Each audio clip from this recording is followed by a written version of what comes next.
स्वागत है आपका अपने चैनल पे। आज हम पढ़ेंगे कि डिसोल्यूशंस ऑफ फर्म के समय कौन-कौन से अकाउंट बनाए जाते हैं और उसका क्या प्रोसेस होता है। तो आइए सीखते हैं और समझते हैं। सबसे पहले हम सीख लेते हैं कि डिसोल्यूशंस ऑफ पार्टनरशिप और डिसोल्यूशंस ऑफ फर्म में क्या डिफरेंस है। अगर हम डिसोल्यूशंस ऑफ पार्टनरशिप की बात करते हैं तो इसका मीन्स क्या होता है, and of the old partnership agreement, यानी कि जो ओल्ड पार्टनरशिप एग्रीमेंट होता है उसका एंड हो जाता है, जबकि हमारा जो बिजनेस होता है वो कंटिन्यू चलता रहता है। या इसको हम ऐसे कहें कि जो हमारे पार्टनर्स होते हैं सिर्फ वो चेंज होते हैं केवल, और हमारी जो फर्म होती है वो कंटिन्यू चलती रहती है। तो इसको हम बोलते हैं डिसोल्यूशंस ऑफ पार्टनरशिप। हमारे पार्टनर्स चेंज कैसे होते हैं कि कोई न्यू पार्टनर्स आ जाता है, ओल्ड पार्टनर्स रिटायर हो जाता है या एक्सपायर हो जाता है। इसके अंतर्गत क्या होता है, हमारी फर्म जो है वो कंटिन्यू चलती रहती है, लेकिन हमारी जो पार्टनरशिप है वो चेंज हो जाती है। ये इसको हम बोल सकते हैं कि फर्म जो है अपनी पहले की तरह ही काम करती रहती है, फर्म का नाम भी वही रहता है, काम भी वही रहता है, बिजनेस सब कुछ चलता रहता है। सिर्फ जो पार्टनर्स होते हैं, जो उनके इंटरनल रिलेशंस होते हैं, वही बदलते रहते हैं। या इसको हम एक सिंपल एग्जांपल से और समझ सकते हैं कि हमारी पार्टनरशिप का तो अंत हो जाता है, एंड हो जाता है। क्यों? क्योंकि हमारे जो ओल्ड पार्टनर्स के बीच जो पार्टनरशिप एग्रीमेंट है उसका एंड हो जाता है। किस कारण एंड हो जाता है? क्योंकि हमारी पार्टनरशिप में कोई या तो नया पार्टनर जुड़ जाता है, या फिर ओल्ड पार्टनर रिटायर हो जाता है, या फिर कोई पार्टनर्स अगर एक्सपायर हो जाता है, या फिर हमारे प्रॉफिट शेयरिंग रेशो में चेंज होता है। तो इन केस के अंतर्गत हमारी फर्म कंटिन्यू चलती रहती है, केवल जो पार्टनरशिप है उसका ही डिसोल्यूशंस यहाँ होता है। जबकि अगर हम बात करें डिसोल्यूशंस ऑफ फर्म के अंदर क्या होगा, इसके अंतर्गत हमारी फर्म का ही एंड हो जाता है। It means end of the firm, the partnership between all partners come to an end. इसका मतलब क्या हुआ कि हमारी फर्म जो होती है कंप्लीटली ही क्लोज हो जाती है, बंद हो जाती है परमानेंटली, हमेशा के लिए। उस केस में क्या होता है, जो हमारी असेट्स होती है उसको हम सोल्ड कर देते हैं, और जो पैसा हमें मिलता है उस पैसे से हम क्या करते हैं, हमारी जितनी भी लायबिलिटी है, जो भी कर्जे हैं, उसको हम भुगतान करते हैं। उसके बाद अगर हम बात करें कि पार्टनरशिप फर्म का डिसोल्यूशंस कैसे होता है, किन किन कारणों से होता है, या कहीं टाइप्स ऑफ डिसोल्यूशंस क्या होते हैं, तो हम उसको भी एक बार जल्दी से समझ लेते हैं। सबसे पहला क्या है, डिसोल्यूशंस बाय एग्रीमेंट, यानी कि जब सभी पार्टनर्स एग्री होते हैं कि अब हम बिजनेस कंटिन्यू नहीं करना चाहते, यानी कि when all partners mutually decide to close the business. जब सभी साझेदार या सभी पार्टनर चाहते हैं कि अब हम बिजनेस नहीं कंटिन्यू करना चाहते, तो उस केस में वो अपनी आपसी सहमति से पार्टनरशिप फर्म का क्या कर सकते हैं, डिसोल्यूशंस कर सकते हैं। सेकंड क्या है, कंपलसरी। कंपलसरी कब हो जाएगा, कंपलसरी कब डिजोल्व हो जाएगी या डिसोल्यूशंस कब हो जाएगा, जब हमारे एक पार्टनर्स को छोड़कर सभी पार्टनर्स क्या हो जाएं, इंसॉल्वेंट हो जाएं, या फिर हमारी जो बिजनेस की एक्टिविटीज़ है वो इलीगल हो जाए, यानी कि हमारी बिजनेस एक्टिविटी क्या हो जाए, इलीगल हो जाए। तो इस केस में हमारा क्या होगा, कंपलसरी ही डिसोल्यूशंस हो जाएगा। उसके बाद अगर हम थर्ड बात करते हैं, dissolutions on happening certain event. Certain event क्या हो जाएंगे कि अगर हमारा जो पार्टनरशिप फर्म थी वो एक फिक्स्ड टेन्योर के लिए थी, वो टेन्योर कंप्लीट हो गया, या फिर कोई हमारा प्रोजेक्ट था वो प्रोजेक्ट कंप्लीट हो गया, तो इन सर्टेन इवेंट्स में भी हमारी पार्टनरशिप फर्म क्या हो जाती है, डिसोल्यूशंस हो जाता है। उसके बाद अगर हम नेक्स्ट की बात करते हैं तो उसमें क्या है, डिसोल्यूशंस बाय नोटिस। नोटिस का मतलब क्या होता है, अगर हमारी फर्म जो है किस पर है, if the partnership is at will, यानी कि कोई टाइम फिक्स नहीं है और ना ही कोई प्रोजेक्ट है, तो इसमें कोई भी वन पार्टनर्स क्या होता है, एक रिटर्न नोटिस देकर सभी पार्टनर्स को अपनी पार्टनरशिप फर्म का डिसोल्यूशंस कर सकता है। इसको हमने एग्जांपल भी लिखा हुआ है, जैसे a partners rights to other saying he wants to dissolve the firm for the next month. इस केस के अंदर भी हमारा पार्टनरशिप फर्म का क्या हो जाएगा, डिसोल्यूशंस हो जाएगा। और जो लास्ट हमें दिया हुआ है वो है डिसोल्यूशंस बाय कोर्ट। कोर्ट कब कर सकती है, कोर्ट कई दशाओं के अंदर हमारा क्या कर सकती है, कोर्ट हमारी फर्म को डिसॉल्व कर सकती है। जैसे कि फर्म काम करने में जो है कैपेबल नहीं है, या फिर कोई एग्रीमेंट ब्रेक कर रही है, या फिर कोई लगे कोर्ट को कि अब फर्म का चलना ठीक नहीं, या फर्म को कोई नुकसान पहुंचा रहा, तो यानी कि कोर्ट भी जब लगता है कि it is just and fair to dissolve the firm, अगर कोर्ट को लगता है कि ये जनहित में है कि अब इस फर्म को क्या कर दिया जाए, क्लोज कर दिया जाए, डिसोल्यूशंस कर दिया जाए, तो कोर्ट भी इन केस के अंदर क्या कर सकती है, हमारी फर्म को डिसोल्यूशंस कर सकती है। अब उसके बाद हमारा नेक्स्ट पॉइंट आता है दिमाग के अंदर कि जब हमारी फर्म का डिसोल्यूशंस हो जाता है, डिसॉल्व हो जाती है फर्म, तो उसके अंदर क्या क्या एक्टिविटीज़ होती है अकाउंट्स के बिहाफ पे, और उसके अंतर्गत हमारा क्या स्टेप होता है, तो ये भी हम ज़रा सीख लेते हैं। सबसे पहले अगर हम बात करते हैं कि when A partnership firm is dissolve, तो उसमें क्या होता है, हमें अपने अकाउंट्स जो होते हैं सेटल करने होते हैं, और जो हमारी ड्यूज़ होती हैं उन ड्यूज़ से जो भी हमारी पैसे मिलते हैं उससे हम उनको भुगतान करते होते हैं। तो सेक्शन 48 हमें इस चीज़ के बारे में क्या करता है, इंटीमेट करता है कि सेटलमेंट कैसे होनी है अकाउंट की। तो आइए जरा इसको देखते हैं। सबसे पहले क्या होगा, when a firm is close, जब फर्म क्लोज हो जाती है, तो जितनी भी हमारी असेट्स एंड लाइबिलिटी है, तो उसके लिए हमें सर्टेन रूल है जिसके हिसाब से हम क्या करते हैं, अपना पार्टनरशिप फर्म्स जो डिसॉल्व हुई है उसके अकाउंट्स को क्लोज करते हैं। अगर पार्टनरशिप फर्म के जो पार्टनर्स के साथ कोई एग्रीमेंट है, अगर उसमें एग्रीमेंट में लिखा हुआ है कि हमारी ये प्रोसेस होगा, अगर कोई स्पेसिफिक नहीं है एग्रीमेंट में, तो फिर ये रूल हमारा लागू होगा। क्या होगा, सबसे पहले ट्रीटमेंट ऑफ लॉस, अगर कोई लॉस है तो सबसे पहले क्या करेंगे, प्रॉफिट से उसको हम क्या करेंगे, पे करेंगे। उसके बाद कैपिटल से, अगर उसके बाद भी बच जाता है तो पार्टनर्स पर्सनली जो है उसको पे करेंगे। कैसे पे करेंगे, अपने प्रॉफिट शेयरिंग रेशो में। अब उसके बाद सेकंड हमारा आता है डिस्ट्रीब्यूशंस ऑफ असेट्स। अगर कोई फर्म्स के पास जैसे असेट्स है तो वो क्या करेगी, सबसे पहले उसकी जितनी भी आउटसाइड लायबिलिटी है उसका भुगतान करेगी। आउटसाइड लायबिलिटीज़ के बाद अगर पेमेंट बच जाती है, इनकी हमारे पास पैसा बच जाता है, तो उस केस में जो पार्टनर्स ने फर्म को लोन दिया हो तो उस लोन का भुगतान करेंगे। और उसके बाद भी हमारे पास पैसा बच जाता है तो उससे हम पार्टनर्स की जो कैपिटल है उसके अनुसार उसको भुगतान करेंगे। और इसके बाद भी अगर कुछ रिमेनिंग बच जाता है तो प्रॉफिट शेयरिंग रेशो में पार्टनर्स उसको बांट लेंगे। अगर हम बात करते हैं पेपर के पॉइंट ऑफ व्यू से, तो पेपर के पॉइंट ऑफ व्यू से आपने क्या ऑर्डर्स जो है फॉलो करना है हमारे रियलाइजेशंस अकाउंट्स को बनाने में, या फिर जो हमारी एसेट्स को सेल करने से जो हमारे पास अमाउंट मिली है उसको कैसे कैसे हम जो है हमारी लायबिलिटीज़ का भुगतान करेंगे। तो आपने इस स्टेप्स को फॉलो करना है। क्या स्टेप फॉलो करना है, तो आपने ध्यान रखना है कि the payment are made step by step as follow. हमने एग्जांपल लिया उस हिसाब से आपने पेपर के अंदर ध्यान रखना है। सबसे पहले क्या करेंगे, जितनी भी हमारी असेट्स को जो हमने सेल करके हमारे पास जो अमाउंट आई है, सबसे पहले हम क्या करेंगे, फर्स्ट स्टेप हमारा क्या होगा, जो हमारा रियलाइजेशन अकाउंट्स के एक्सपेंसेस हैं, रियलाइजेशन अकाउंट्स के एक्सपेंसेस यानी कि जो हमने वसूली का मतलब यहाँ क्या हो गया कि आपने असेट्स सेल की होगी, असेट्स को सेल करने के लिए आपने कुछ सेलिंग चार्जेस पे किए होंगे, वो यहाँ आ जाएगा। कुछ लीगल पेपर फॉर्मेलिटीज़ की होंगे तो कुछ लीगल चार्जेस भी पे किए होंगे, तो इसको हम बोलते हैं रियलाइजेशन एक्सपेंसेस। तो ऐसे एक्सपेंसेस का भुगतान हम सबसे पहले करेंगे, ध्यान रखना है। सबसे पहले हम क्या करेंगे, जो हमारे रियलाइजेशन एक्सपेंसेस है उसका भुगतान करेंगे। उसके बाद सेकंड नंबर पे हम क्या करेंगे, सेकंड नंबर पे हमारी जो आउटसाइड लायबिलिटीज़ है, सारी आउटसाइड लायबिलिटी का भुगतान करेंगे रियलाइजेशन एक्सपेंसेस के पे करने के बाद। जैसे क्रेडिटर्स हो गए, बिल्स पेबल हो गए, बैंक ओवरड्राफ्ट हो गया, कोई लोन हो गया, कोई आउटस्टैंडिंग एक्सपेंसेस हो गया, तो उसका हम भुगतान करेंगे। और इसके बाद अगर कोई अमाउंट रिमेनिंग बचती है तो फिर हम क्या करेंगे, जो हमारे पार्टनर्स ने अगर फर्म को लोन दिया हुआ है तो उस लोन का हम क्या करेंगे, भुगतान करेंगे।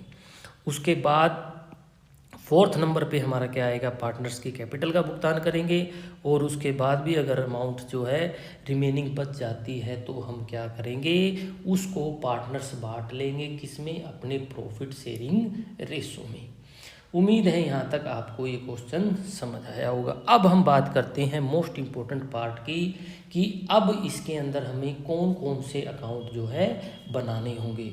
सबसे पहले हम बात कर लेते हैं अकाउंट्स की। जो हमारा अकाउंट्स है वो है रियलाइजेशन अकाउंट। रियलाइजेशन अकाउंट क्या है, एक ये just like a nominal account होता है। नॉमिनल अकाउंट कैसे, कि इसमें हमें पता चलता है कि हमारी असेट्स और लाइबिलिटीज़ के बाद हमारे पास कितना प्रॉफिट या लॉस बना है रियलाइजेशन अकाउंट में। इसको हम ऐसे बोल सकते हैं कि इसका जो मेन पर्पज़ है क्या फाइंड आउट करना है, प्रॉफिट या लॉस किससे, जब हमारी असेट्स को हम सोल्ड कर देते हैं उससे जो हमारे पास अमाउंट रियलाइज होती है, जब हम हमारी सारी लाइबिलिटीज़ का भुगतान कर देते हैं तो उसके बाद हमें प्रॉफिट होता है या लॉस होता है, ये बताने का जो काम करता है वो काम करता है हमारा रियलाइजेशन अकाउंट।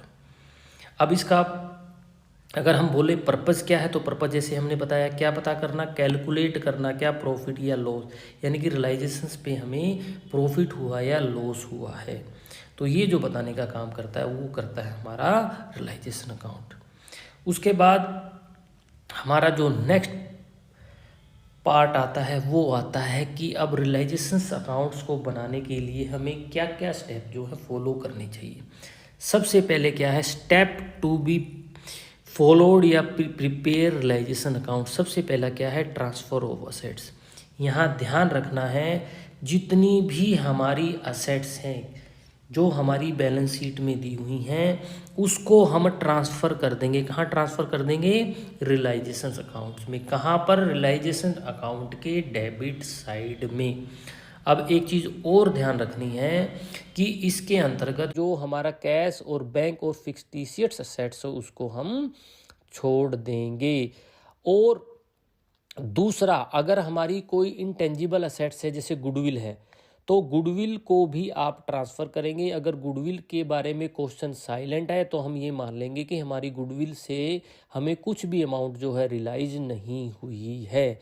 तो यानी कि सबसे पहले हम क्या करेंगे, हमारी जितनी भी असेट्स है उसको हम ट्रांसफ़र कर देंगे। अगर आपको क्वेश्चन में मैंने अभी बताया जैसे गुडविल के बारे में कुछ नहीं बोला हुआ, तो अगर एग्जाम में पेपर में हमें बैलेंस शीट में दिया हुआ है तो आप उसको एक बार रियलाइजेशन अकाउंट में ट्रांसफ़र करोगे। अगर उससे कुछ भी इंफॉर्मेशन नहीं दी गई गुडविल के बारे में तो उसको हम मान लेंगे कि हमारी गुडविल की जो वैल्यू नील है और हमें कुछ भी अमाउंट इससे रियलाइज नहीं हुई। सेकेंड क्या होगा, जो हमारी लाइबिलिटीज़ है, जितनी भी हमारी आउटसाइड लाइबिलिटीज़ है जैसे क्रेडिटर्स है, बिल्स पेबल, तो उसको हम क्या करेंगे, रियलाइजेशंस अकाउंट के क्रेडिट साइड में हम ट्रांसफ़र कर देंगे। एक चीज़ और यहाँ ध्यान रखनी है कि जब आप असेट्स ट्रांसफ़र करेंगे तो असेट्स में हमें कैश और बैंक को छोड़ देना है। कैश और बैंक को ट्रांसफ़र नहीं करना है, क्योंकि हम क्या कर रहे हैं, असेट्स को सेल करके कैश ही तो कलेक्ट करेंगे। तो ऑलरेडी कैश वो है ही, उसको हमें रियलाइज़ करने की ज़रूरत ही नहीं है, क्योंकि वो तो ऑलरेडी हमारी कैश फॉर्म के अंदर ही हमारे पास है। तो ध्यान रखना, कैश या जो बैंक का बैलेंस है उसको आप यहाँ रियलाइजेशन अकाउंट में ट्रांसफ़र नहीं करेंगे। उसके बाद रियलाइजेशन अकाउंट्स में ये ट्रांसफ़र करने के बाद हमारा जो नेक्स्ट पर्सन आता है कि हमें क्या ध्यान रखना है, क्या ध्यान रखना है कि हमें पार्टनर्स कैपिटल को ट्रांसफ़र नहीं करना है, क्योंकि पार्टनर्स कैपिटल का अलग अकाउंट बनता है। जो भी हमारे रिजर्व्स है या एक्यूमुलेटेड प्रॉफिट है उसको भी हमें ट्रांसफ़र नहीं करना है, किसमें, रियलाइजेशन अकाउंट में। उसके बाद हमें जो अभी पीछे पढ़ के आया, क्या पढ़ा कि जो हमारे रियलाइजेशन एक्सपेंसेस है जैसे सेलिंग कॉस्ट होगी, लीगल फीस होगी, ये ध्यान रखना है, इसको हमें रिकॉर्ड करना है। कहाँ रिकॉर्ड करना है, जब इनको पे करेंगे तो हम डेबिट साइड में, कहाँ, रियलाइजेशंस अकाउंट के, रियलाइजेशन अगर ये हमारा अकाउंट है तो इसके डेबिट साइड में हम क्या करेंगे, इसको रिकॉर्ड करेंगे जब इसको पे करेंगे। अगर कोई पार्टनर्स पे करता है तो हम क्या करेंगे, पार्टनर्स कैपिटल अकाउंट में इसको क्रेडिट भी करना होगा। और उसके बाद जो नेक्स्ट बच जाता है, अगर हमारी क्रेडिट साइड ज़्यादा है, डेबिट साइड कम है तो प्रॉफिट है, और अगर डेबिट साइड ज़्यादा है और क्रेडिट साइड कम है तो हमें लॉस है। तो आइए एक सिंपल से क्वेश्चन से इसको समझते हैं और फिर हम इसको आसानी से और बेहतर तरीके से समझ पाएंगे। ये रियलाइजेशन अकाउंट्स का हमने एक फॉर्मेट दिया हुआ है, आप इस क्वेश्चंस को देखिए, समझिए। अब हम इस क्वेश्चंस को क्या करते हैं, सॉल्व करते हैं। तो आइए इस क्वेश्चन को हम सॉल्व करते हैं, आप इसका स्क्रीनशॉट ले लीजिए।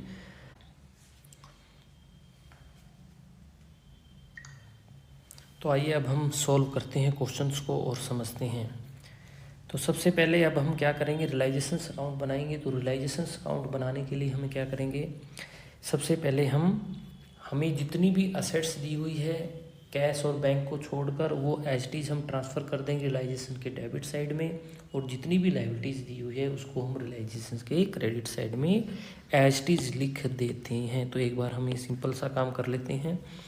तो ये हम लिख देते हैं, रियलाइजेशन अकाउंट है हमारा।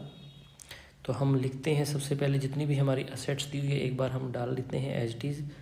तो सबसे पहले हमें लिखा हुआ डेटर्स, तो टू डेटर्स हम लिख लेते हैं 25,000। उसके बाद हमें दिया हुआ स्टॉक को हम एज टीज लिख देते हैं, हमें दिया हुआ 35,000। उसके बाद हमें फर्नीचर लिखा हुआ है तो हम फर्नीचर को भी एज टीज लिख देते हैं। और फर्नीचर के बाद हमें दिया हुआ है मशीनरी, तो मशीनरी को भी हम एज टीज लिख देते हैं। उसके बाद हमें दिया हुआ है एक करंट अकाउंट, हमें कैपिटल अकाउंट्स को नहीं लिखना है तो इसका हम टोटल कर लेते हैं, और जो टोटल हमारा निकल के आता है वो आता है 1,60,000। अब हम क्या करेंगे, अब हम हमारी जो लायबिलिटी साइड है जितनी भी लायबिलिटीज़ है उसको हम डाल लेते हैं। लेकिन ध्यान रखना है, जो हमने बताया था कि रिजर्व्स है जितने उनको हम नहीं डालेंगे। पार्टनर्स का जो कैपिटल अकाउंट है उसको भी हम यहाँ नहीं ट्रांसफ़र करेंगे। सबसे पहले हमें दिया हुआ क्रेडिटर्स को हम लिख लेते हैं बाय क्रेडिटर्स, कितने रुपए दिया हुआ है हम लिख देते हैं 20,000। उसके बाद बैंक ओवरड्राफ्ट दिया हुआ है तो हम इसको भी लिख लेते हैं, ये हमें दिया हुआ है 5,000। उसके बाद हमारा जो नेक्स्ट काम बनता है इन असेट्स को सेल करना है, और सेल करने के बाद जो भी हमें पैसा, जो भी हमें अमाउंट रियलाइज होती है उससे हम हमारी लायबिलिटीज़ का भुगतान करते हैं। तो अब हम देखते रहते हैं और हम सॉल्व करते हैं। सबसे पहले हम देख लेते हैं कि हमें किस हिसाब से किस असेट्स को बेचने से कितनी अमाउंट रियलाइज हुई है। सबसे पहले इसने लिखा हुआ है कि जो ए है उसने 50% जो स्टॉक है ले लिया है 10% लेस पर, यानी कि जो हमारा स्टॉक कितना दिया हुआ 35,000, यहाँ हम लिख लेते हैं कि जो हमारा स्टॉक है वो हमें दिया हुआ है 35,000। अब इसमें से क्या किया, जो इसका 50% है वो 50% ए ने ले लिया है, और लिया भी कितने 10% लेस पे, और जो 50% बच जाता है वो इसमें लिखा हुआ है कि वो हमने सेल कर दिया है, वो हमने सेल कर दिया है प्लस 15% पे, यानी कि जो हमारा 50% बच जाता है उसको हम 15% प्रॉफिट पे आगे सेल कर दिया है। तो इसका अगर हम 35,000 का 50-50 अगर हम निकालते हैं तो ये हमारा निकल के आता है 17,500। इसको हमने 10% लेस में सेल किया है, तो सॉरी 10% कम में ए ने लिया है, तो इसको अगर हम माइनस करते हैं तो ये हमारा निकल के आता है 15,750। तो इसको हम क्या करेंगे, इस अमाउंट को हम डाल देंगे यहाँ पर। तो यहाँ मैं नीचे लिख लेता हूँ बाय एज कैपिटल अकाउंट, क्योंकि ए ने हमारा हाफ स्टॉक ले लिया है कितने में 50%, 15,750 पे, 15,750 पे, और जो 50% बच गया है यानी कि 17,500 उसको हमने 15% एक्स्ट्रा पे सेल कर दिया है। तो जो ये हमारा निकल के आता है ये आता है 20,125 में। तो यहाँ हम लिख लेते हैं कि हमें स्टॉक से कितना मिला 20,125। उसके बाद नेक्स्ट हमें दिया हुआ है कि फर्नीचर से और मशीनरी से हमें 30 और 50,000 हम लिख लेते हैं। स्टॉक का हो गया हमारा। उसके बाद हमें लिया हुआ है फर्नीचर को हमने सेल कर दिया है 30,000 में, यहाँ हम लिख देते हैं फर्नीचर अकाउंट को हमने सेल कर दिया 30,000 में। और उसके बाद हमें मशीनरी को भी सेल कर दिया है, तो यहाँ हम लिख देते हैं हमने मशीनरी को भी सेल कर दिया है, वो हमने किया है 50,000। तो ये भी हमने यहाँ तक पूरा कर दिया है। उसके बाद ये क्या बोल रहा है कि there was an unrecorded investment थी, और वो इन्वेस्टमेंट हमने सेल कर दी है, तो उससे भी हमें पैसा जो है मिला है, तो हम लिख देते हैं अनरिकॉर्डेड इन्वेस्टमेंट 34,000 में इसको हमने सेल कर दिया है। तो ये ट्रांजैक्शन भी हमने यहाँ लिख दी। उसके बाद नेक्स्ट क्या बोलता है, जो डेटर्स हैं उससे हमें 90% रिलाइज हुए हैं, यानी कि जो डेटर्स हैं यहाँ हम लिख लेते हैं, जो डेटर्स हैं, जो हमारे डेटर्स थे वो हमें थे 25,000 के, और इससे हमें केवल और केवल 90% रिलाइज हुआ है। तो यानी कि 10% लॉस है, तो 10% इसमें से हम माइनस कर देते हैं। तो जो हमारा निकल के आता है वो निकल के आता है 22,500। तो यहाँ हम लिख देते हैं कि जो डेटर से हमें मिला है, डेटर से हमें मिला है 22,500। उसके बाद हमें नेक्स्ट लिखा हुआ है कि हमारे पास 1,200 के बैड डेब्ट्स थे, हमने रिटर्न ऑफ कर दिए, अब वो हमें मिल गए हैं वापस।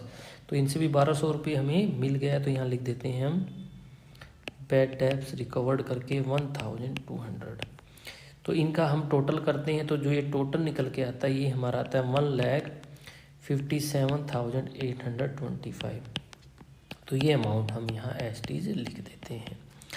अब हमारा सेकंड क्या था, हमने क्या देखा था कि सबसे पहले जो हमारे रियलाइजेशन एक्सपेंसेस हैं अगर दिए हुए हैं तो हम उनका क्या करेंगे, पहले भुगतान करेंगे, और उसके बाद जो हमारी आउटसाइड लायबिलिटी है उसका हम भुगतान करेंगे।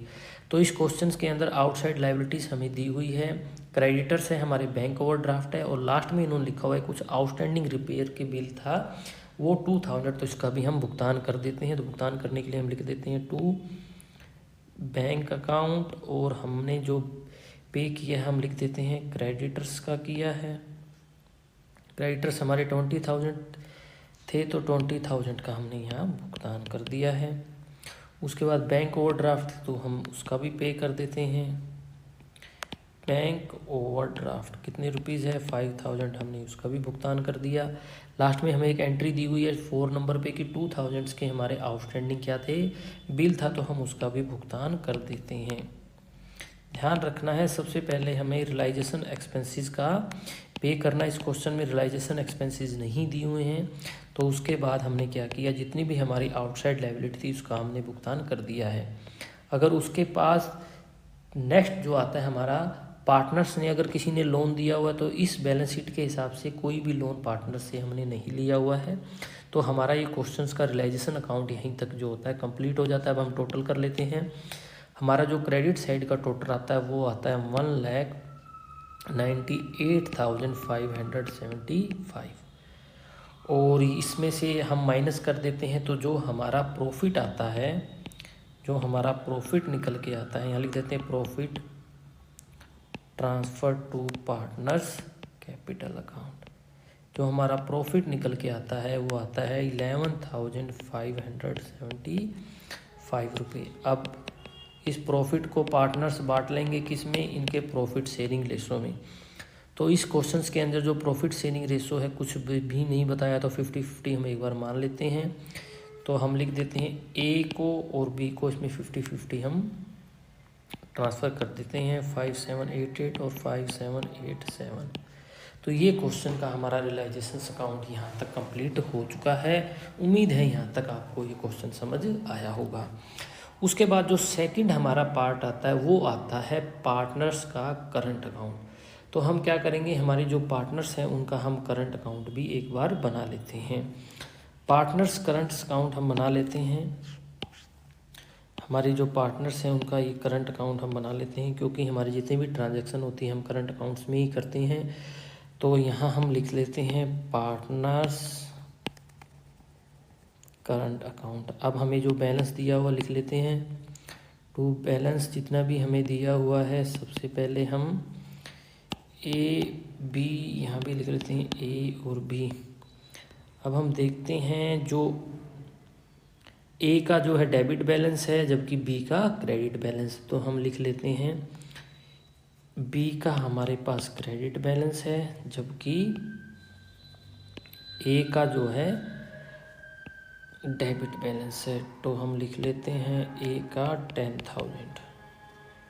उसके बाद जो हमें नेक्स्ट दिया हुआ है, अब हम देख लेते हैं यहाँ पर हम जो अकाउंटिंग एंट्री करनी है, सबसे पहले जो इनका प्रॉफिट है रियलाइजेशन अकाउंट्स में ए और बी का, हम उसको ट्रांसफ़र कर देते हैं। तो यहाँ लिख लेते हैं हम कि बाय रियलाइजेशन अकाउंट से हम प्रॉफिट जो है उनका पार्टनर्स कैपिटल अकाउंट में डाल देते हैं 5788 और 5787। उसके बाद हमारे असेट्स में या लायबिलिटी साइड में कोई अगर प्रॉफिट एंड लॉस का बैलेंस दिया हो तो वो, या कोई रिजर्व दिया हो तो यहाँ वर्क्समैन कंपनसेशन रिजर्व दिया हुआ तो इसको भी हम बांट लेते हैं। तो यहाँ लिख देते हैं हम बाय वर्क्समैन कंपनसेशन रिजर्व, जो हमें 15,000 दिया उसको भी हम हाफ बांट देंगे 7,500 और 7,500 में।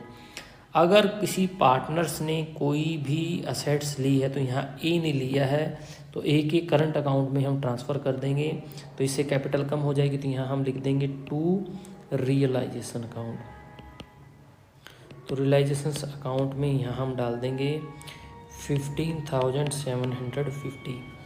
उसके बाद और कोई ट्रांजैक्शंस हमारी पेंडिंग नहीं रहती है। तो अब हम क्या करेंगे, इसका टोटल करते हैं। इसका हम टोटल करते हैं तो ये हमारा जो टोटल निकल के आता है ये आता है 23,287। तो इसका जो बैलेंस होगा ये एज आ जाएगा। तो यहाँ हम लिख लेते हैं to balance C D, P का हमारा एज आ जाएगा 23,827।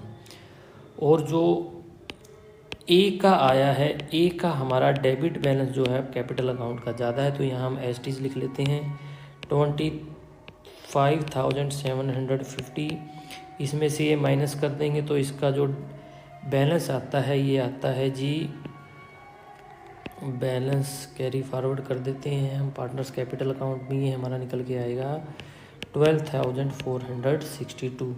तो यहाँ हम लिख देते हैं 25,750। अब हम बनाएंगे पार्टनर्स का कैपिटल अकाउंट। तो पार्टनर्स का कैपिटल अकाउंट हम बना लेते हैं जो हमें दिया हुआ है।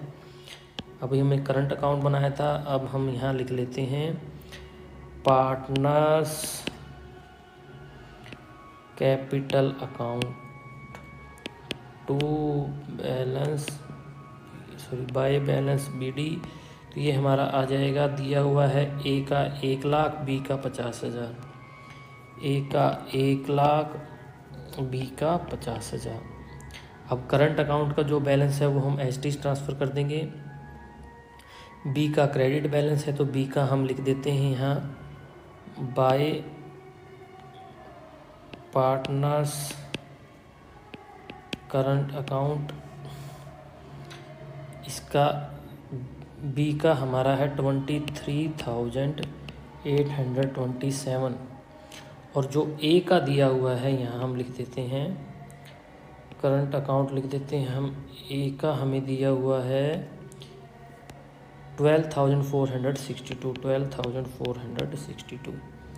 अब हम क्या करेंगे, इसका टोटल कर लेते हैं और अगर हमारे पास कैश अवेलेबल है तो उसके हिसाब से इनका हम भुगतान कर देते हैं। तो बैंक अकाउंट भी साथ साथ हम बना लेते हैं। तो बैंक अकाउंट हम बना लेते हैं। हमें जो बैलेंस दिया हो सबसे पहले हम वो लिख लेते हैं। हमें अगर बैलेंस दिया हुआ है बैंक का 30,000 तो हम एज एक बार यहाँ लिख लेते हैं 30,000। उसके बाद हमें जो अमाउंट रिकवर हुई है रियलाइजेशन से कितनी हुई है 1,57,000 के अप्रोक्सीमेटली ये है, और हमने पे किया है 27,000। तो ये अमाउंट हम एक बार लिख लेते हैं। सबसे पहले जो अमाउंट रियलाइज हुई है यहाँ लिख लेते हैं टू रियलाइजेशन अकाउंट। हमें कितनी अमाउंट मिली है 1,57,825। और हमने जो पे किया है तो हम लिख देते हैं बाय रियलाइजेशन अकाउंट कितना हमने पे किया हुआ है 27,000 के अप्रोक्सीमेटली। अब जो हमारा बैलेंस बचता है उस बैलेंस के अकॉर्डिंग हम क्या करते हैं, इनकी अब पेमेंट कर देते हैं। तो इसका हम टोटल करते हैं, ये हमारा आता है 73,827। तो ये हमारा, ये थोड़ा गलत हो गया 23,287 है, ये 287 है ये। तो 287, तो यहाँ भी हम लिखते हैं 287। और यहाँ का हमारा आया है 1 लाख रुपीज़। लेकिन जो हमारे पास अभी कैश अवेलेबल है, अगर हम इसको देखते हैं 1,87,825, इसमें से अब हम ये अमाउंट माइनस कर देते हैं, तो जो हमारा कैश अवेलेबल है हमारे पास, एक बार निकाल लेते हैं, 1,87,825 माइनस 27,000 ये हमारा निकल के आता है, यानी कि 1,87,825 में से 27 का पे करने के बाद हमारे पास जो अमाउंट निकलता है 1,60,825। तो अब इस अमाउंट से अब हम क्या करेंगे, पे कर देते हैं। तो अब हम जो पे करते हैं यहाँ पर हम लिख देते हैं टू बैंक अकाउंट। ए की कैपिटल है 73,000 और ए की कैपिटल जो है 1 लाख, इसमें से 12,462 हमने लेना है, इसमें से हम माइनस कर देते हैं तो ये आता है 87,538 रुपीज़। और जो बी का निकल के आता है वो आता है 73,287। और जो हमारे पास कैश अवेलेबल है, अगर उसमें से हम इतना बैलेंस पे कर सकते हैं तो हम देख लेते हैं 87,538। तो हमारा जो नेट अमाउंट है वो हमारी बैलेंस बचता है नील, हम इनका एसटीज भुगतान कर देते हैं। तो हमारा जो बैंक अकाउंट में यहाँ आ जाएगा बाय एज कैपिटल, यानी कि ए को हमने जो भुगतान किया है, बाय बीज कैपिटल अकाउंट, यानी कि बी को जो हमने पे किया, यहाँ हम लिख लेते हैं ए को हमने किया है 87,538 और बी को हमने किया 73,287। तो जो ये हमारा निकल के आता है 1,87,825 हमारा बैलेंस नील हो गया। अगर इसी क्वेश्चंस के अंदर अगर हमारे पास जो कैपिटल यहाँ पर हम पूरा पे कर पा रहे हैं, जो हमें उनको पे करना है, बैलेंस जो उनका बचता है कैपिटल का, अगर नहीं बनता तो उसको हम क्या करते हैं, फिर उसी हिसाब से प्रोपोर्शनेट जो होती है, जो हमारा पास अवेलेबल है कैश, उसी के हिसाब से हम उनको पे करते हैं। तो उम्मीद है आपको रियलाइजेशंस अकाउंट्स का ये क्वेश्चन समझ आया होगा। मिलते हैं नेक्स्ट टॉपिक पर और इंटरेस्टिंग क्वेश्चंस के साथ, तब तक के लिए धन्यवाद।